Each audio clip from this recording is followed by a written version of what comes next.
Tonight's the night, and welcome to my very first Dexter Resurrection Season 1 episode review videos. I was able to watch the episode early on the YouTube Paramount Plus channel. Now, before I talk about that, though, if you haven't watched the original run of Dexter, Dexter New Blood, or Dexter Original Sin, then I highly recommend that you don't watch this detailed review any further to avoid any potential spoilers.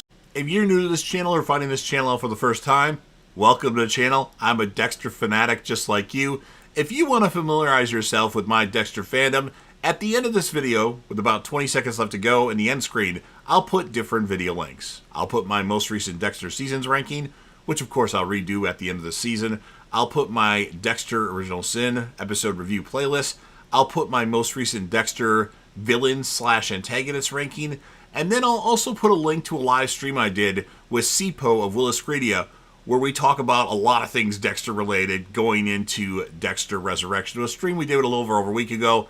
It was a fun stream, and I definitely think that you should check it out just to hear our thoughts regarding Dexter. I can't believe that Dexter Resurrection is already here, and hopefully it fixes all the wrongs that Dexter New Blood gave us, and we get 2 episodes. Obviously, I haven't watched the second episode yet. I will watch that after I'm done recording this review video, and I will post it for the public as of 12 a.m. Central Time on July 12th. But if you want to watch that video early, you can become a member of this channel for $4.99 a month. Now, I'm not exactly sure when I'm going to actually do the recording. I might go to sleep and then do the recording when I wake up, but that video will definitely be available, if you're a member, as of 3 p.m. Central Time on July 11th. So check it out, become a member of JDev TV. I do a lot of videos ahead of time, so you'll get a lot of content and my review to Dexter Resurrection Episode 2 a little bit early. So if you're a fan of all things Dexter and you want to help me out with the YouTube algorithm, please make sure that you Hulk smash the like button. It does help out the channel quite a bit. Share the video with a friend. Put this video on any one of your social media platforms. Don't forget to sound off in the comment section and interact with me and the legendary Crazy Coffee Man. What would your score be of this episode of Dexter Resurrection? And who would you choose as a character or characters of the episode? Now, obviously, Dexter is going to be the character of every episode, I think. But if there's a secondary character or character, make sure you leave that in the comment section. And then last, but certainly not least, don't forget to hit that sub button. Subscribe, motherfucker. Help me get over 100,000 subscribers. Join the team. Show your damn support and be a part of something special. And you never know what you're going to see on JDev TV. This will be Dexter Resurrection Season 1, Episode 1. The title of this episode is called The Beating Heart. And this will be my review reaction recap. After just finishing watching the episode, we recap all the events of Dexter New Blood, that pitiful excuse for a finale. Then we recap the first episode of Original Sin, showing Dexter, we've got a beating heart. And then we have Dexter still in a coma, and he hallucinates talking to Arthur Mitchell, the Trinity Killer. Hello, Dexter Morgan. Dexter wonders if he's dead, and Arthur says, not yet, but almost being killed by someone you're fond of has its own particular sting. And Dexter says he told his son to do that. And Arthur questions whether he was actually the bad guy. And if Dexter didn't try to live the dream, his wife Rita would still be alive. And then Arthur has some advice for Dexter. Serial killer to serial killer. He tells Dexter where he went wrong was thinking he could have it all. Family and your dark passenger. You have to go through hell to achieve resurrection. Not that we're anything like the good Lord. And then doctors come to check on Dexter, still in a coma, and he's still unresponsive. And then we have our Miguel Prado hallucination. He tells Dexter it was great to find someone he could trust. And Dexter says needed trust. Usually the only time he could be open with was when he had someone on his table. And Prado says that when Dexter tried to be normal, people would end up dead. Then Dexter sees graves of Deborah, LaGuerta, and Rita, not in that particular order. And then Miguel Prado pushes Dexter into the grave. And then we go to the punk-ass bitch Harrison is woken up by his alarm. So they're doing the things that they were going to show us in the Harrison spinoff show, and they're kind of combining this with Dexter Resurrection. And Harrison gets ready for his day. He's a bellhop at a hotel. He finds out that he's gotten his GED, and then he has to babysit tonight, apparently. And Harrison has to get to work as Stefan is on the prowl. That's his boss. And then Harrison greets all the chefs, cooks, whatever you want to call them. He takes the garbage out, and Harrison has arrived at the Empire Hotel. Harrison starts to have a bit of trauma regarding what he did to Dexter in an elevator. And then Harrison helps out a character named Shauna. She tells him she's so lucky, or he's so lucky to be living in New York City, as it feels like you can be anyone that you want to be here. And then Dexter is visited by a returning Harry, James Remar. Hello, son. And Harry tells Dexter there's no clause in the code where he can just give up and die. And Dexter says he's thinking he's better off without him. And then Harry asks if he really believes that. He says the whole world would have been better off if he hadn't rescued him from the shipping container. And Harry says rescuing him wasn't one of his mistakes, and Dexter says he was wrong about Harrison. And then Harry says, your son needs you. And Dexter, still out, we hear footsteps. Surprise, motherfucker! Dokes! Yes! I mean, I knew it was happening, but I was still excited. And this actually meant something, as well as the Arthur scene and the Miguel scene. They were more than just quick 10-second cameos. They meant something to this episode. So Dexter wonders if there's a rule about these things ending after the third ghost, and Dokes wonders why Dexter isn't happy to see him. And Dexter says, enough. This is my mind. And Dokes says, like it or not, Morgan, this conversation needs to happen. Dexter says he already knows what he's going to say. I'm a creep motherfucker. You were right about me all along. And Dokes says, no, I was wrong.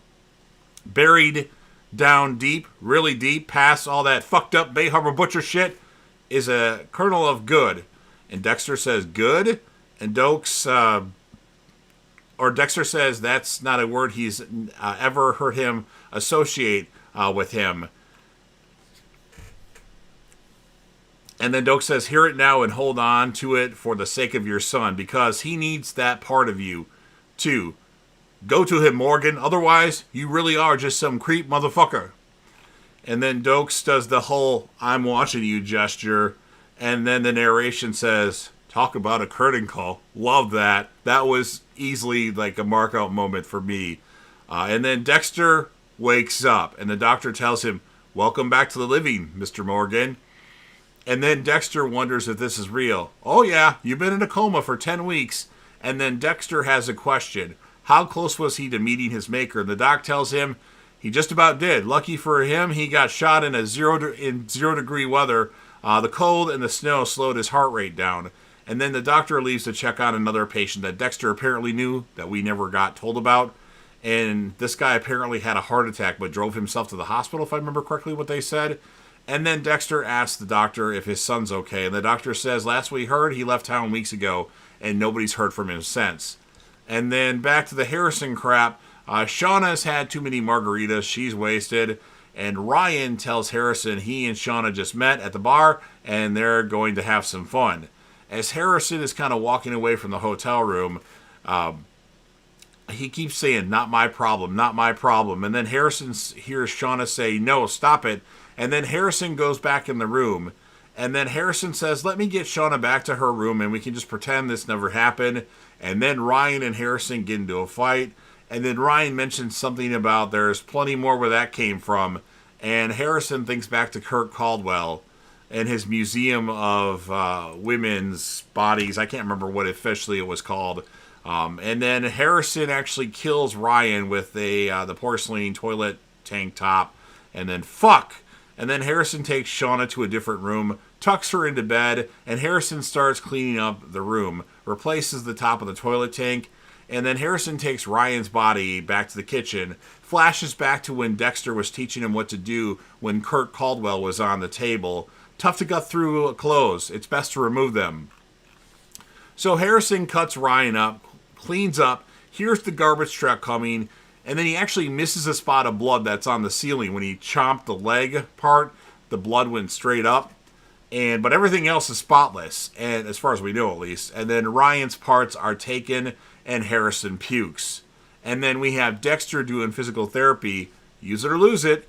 It's going to take time. And Dexter sees that someone else is on life support, that same guy. And then the physical therapy time is over with. And Dexter wonders how he is not in a prison hospital. Where the hell is Angela? Harry says, don't know. And then we hear, hey there. And Dexter sees moron idiot cop Teddy. How are you feeling? Been better, Dexter says. So Teddy gives Dexter an envelope. He says it's from Angela. She left town with Audrey after, everything, which makes me the acting doofus sheriff of Iron Lake. And Dexter sees it's a picture of Angela and Audrey in the envelope. And then on the back of the picture it says, "We're even. Now get the hell out of Iron Lake." Teddy says Angela was so sorry about mistakenly arresting you for the murder of Matt Caldwell. She was even more sorry about shooting him. She found a bullet hole in the cell, which proved that Logan shot at him. I don't remember if Logan fired a shot when Dexter was doing whatever he did with Logan. That didn't look like he killed him, but did. I can't remember. And you were just defending yourself. She felt like shit. He asked Dexter if he wants to press charges, and Dexter says, "No, that's okay. I prefer to just put it behind him." And Teddy's like relieved and says, "You're the best," like a moron that he is, and gives Dexter a hug, which of course makes Dexter go, "Ah!" And then, moron, idiot, sheriff of Iron Lake now, or acting sheriff, Teddy leaves. And then we see sanitation workers are separating out the trash bags. One of the trash bags actually opens up. Holy fucking shit. Call the cops. We've got a body over here. Well, part of a body anyway. And then we have Officers Wallace and Oliva from Homicide arrive.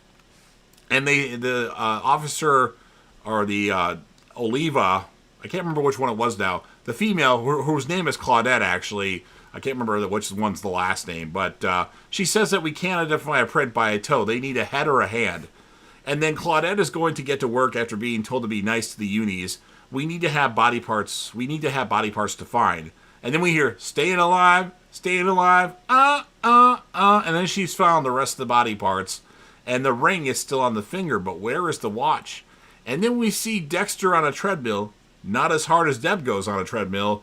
And Dexter's like, "Yeah, I'm okay, and can I go back to my room?" And he does. And then he goes back to the room and sees Angel Batista. Now, this scene was apparently released before the episode, like earlier today, but I was busy at movies today, so this is the first time that I watched the scene. And Dexter says, "Please let this be another hallucination."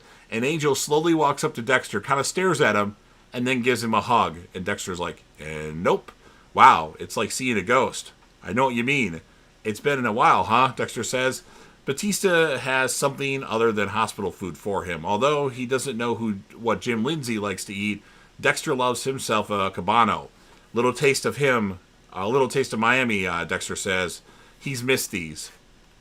And then Batista says, "Imagine my surprise when Chief Bishop informed me that he was alive. I gotta know, why'd you disappear for all those years?" And Dexter says he was pretty wrecked. With Dab and all, Batista wonders what he did with Deb, and he mentions that he saw the security footage of him wheeling Deb out of the hospital.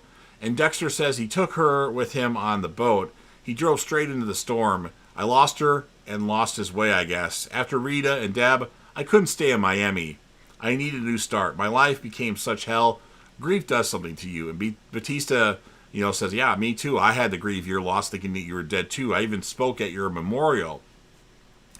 And then Batista says he's still confused. He says that Angela Bishop called him and mentioned that Dexter was the Bay Harbor Butcher. And he mentions Angela backtracked on everything that she had said when he talked to her the next day in person. He mentions LaGuerta saying she told him in confidence that she was certain that Dexter was the Bay Harbor Butcher. But we all know that the Bay Harbor Butcher was Dokes, right? What was it he used to call you? He called me a lot of things. And then we have like a Dokes montage, which is another great moment of the episode. Anything with Dokes is a plus. And Batista says he liked creep motherfucker. And Dexter says Dokes always had a way with words. And Dexter says he could use some rest. And Batista's like, "All right, yeah, I'll come back tomorrow. And oh yeah, I got some good news. You're officially alive. Dexter Morgan has legally been resurrected." Dexter says, "That's very thoughtful of him. Or it's because you can't prosecute a dead man," the Dark Passenger says, or his narration says.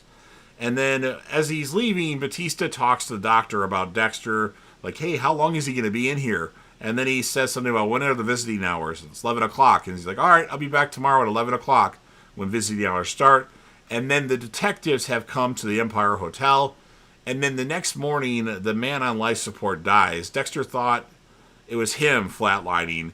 And Dexter is told by the physical therapy lady that she heard heard something about a man's chopped up body part was found down in NYC, I guess. Body parts cut up into 9 pieces, and Dexter thinks of what he told Harrison as he was chopping up Kurt Caldwell. And Dexter's like, that might be Harrison. I've got to find him, he tells Harry. And he wants to help him with the situation. And then Batista has arrived back a little early the next morning. And Dexter takes the dead guy's keys, since he won't be needing them anymore. And then Dexter uses the phone to call the clinic, saying he's Quinn from Miami Metro and needs to talk to Captain Batista, or Angel Batista. And then Dexter leaves out the window. As he's leaving, he turns the shower on. And then takes because he has the dead guy's keys, and he's like a conspiracy theorist, and takes his vehicle. And the Batista, who's patiently waiting still, says he really wants to see his friend. Could you check on him again? Or check on him? And then Batista's like, no, something's not right here. He runs in there and opens the shower curtain and sees that the shower is just running. Fuck! And then Dexter goes to get some new clothes. And then we're introduced to Charlie, played by Uma Thurman. Then we hear the song Red Right Hand, which is a song from Scream, which I like the song a lot. And she's searching a room.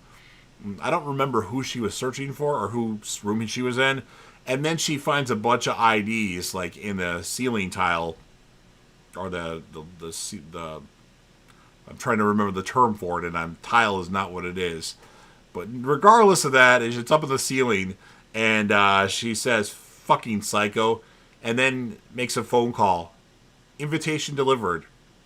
And then we have Dexter driving and almost runs someone over, and Harry says doesn't fit the code after the guy calls Dexter a fucking asshole. And Dexter says, no shit, Dad. And then Dexter has arrived at the Empire Hotel, across the street, and he sees his son Harrison. And then the narration says, my son, I could cry. Actually, I can't cry.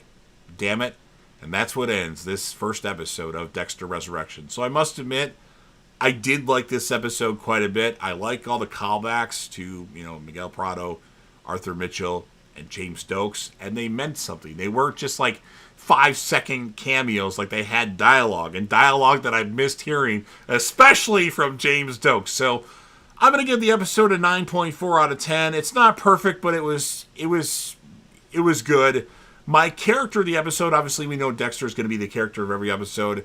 There's going to be mixed feelings about Harrison. I do like a little bit of what happened with Harrison in this episode, but I still hate him. I'm going to give the character of the episode to Batista. Obviously, my favorite hallucination of the episode was for James Stokes. It's great to see Batista, though, but there are many plot conveniences with the whole Angela Bishop, Teddy situation. But I'll look past that for now, but I want to see Angela in Dexter again. I think we'll get her in season 2, I bet. Maybe, Julia Jones was busy during this season, and that's why she wasn't. Obviously, she's probably not in this season. So, those are my thoughts. I took a lot of notes. This is taking a long time. So, you've heard everything that I have to say. Now it's your turn. Like I mentioned before, if you're a fan of Dexter, anything Dexter related, make sure you Hulk smash the like button to help me out with the YouTube algorithm. Share the video with a friend. Put this video on any one of your social media platforms. Don't forget to sound off in the comment section about what your thoughts are. In this episode, you'll be interacting with me, the legendary Crazy Coffin Man. I'm sure T. Parker Evans will show up in there, and maybe Brad Hawk Talk will be in there. All my Dexter fanatic fans will be in there as well. Remember to watch my Dexter Seasons Rank video, watch my live stream with Sipo of Willis Credia, and my original Sin reviews, as well as my Dexter antagonists and villains ranking. And then last but certainly not least, don't forget to hit that sub button. Subscribe, motherfucker. Help me get over 100k subs. Join the team, show your damn support, and be a part of something special. And you never know where you'll see on JDev TV.